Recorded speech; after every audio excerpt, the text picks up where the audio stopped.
ইলিশের মৌসুমেও দাম কমেনি চাঁদপুরের বাজারগুলোতে। চাহিদার তুলনায় বাজারে ইলিশের সরবরাহ কম। ব্যবসায়ীরা জানিয়েছেন, দুর্গাপূজায় ভারতে উপহার হিসেবে কিছু ইলিশ পাঠানো হলেও রপ্তানি বন্ধ রয়েছে অনেক বছর ধরে। মোর্শেদ আলমের পাঠানো তথ্য ও ভিডিও চিত্রে তাফিমুল ইসলামের রিপোর্ট। সারা বছরই ক্রেতাদের কাছে চাঁদপুরের ইলিশের চাহিদা থাকে ব্যাপক। ইলিশের মৌসুমও বিক্রি হচ্ছে চড়া দামে। এবার বড় সাইজের মাছ পাওয়া যাচ্ছে, তবে সরবরাহ কম থাকায় দাম বেশি। মধ্যবিত্তদের ক্ষেত্রে একটু কমানো দরকার, কারণ যারা একটু ধনী আছে, রিচ আছে, তারা খাইতে পারবে স্বাভাবিক। আমদানি যেহেতু বন্ধ করছে সরকার, সেই ক্ষেত্রে এখানে মাছের ভাড়া কেজি হিসাবে 1200 টাকা কেজি হিসাবে হলে আমাদের জন্য পোষায়। চাঁদপুরে 1 কেজি ওজনের ইলিশ বিক্রি হচ্ছে 1700 টাকায়, আর 700 থেকে 800 গ্রামের প্রতি কেজি ইলিশ বিক্রি হচ্ছে 1500 থেকে 1600 টাকায়।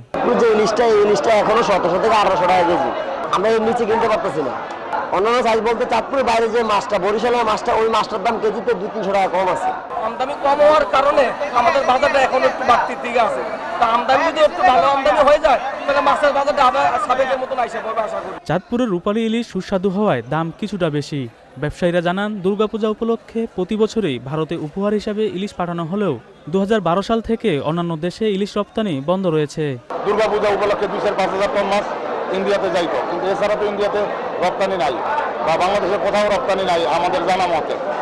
তো এখন মূল ব্যাপারটা হচ্ছে আসলে মাছের আমদানি নাই, নাইলে এখন মাছের দাম এমনিতেই কমে যেত। ইলিশের সরবরাহ বাড়লে দাম কমে আসবে বলে আশা করছেন সংশ্লিষ্টরা। তাফিমুল ইসলাম, চ্যানেল আই।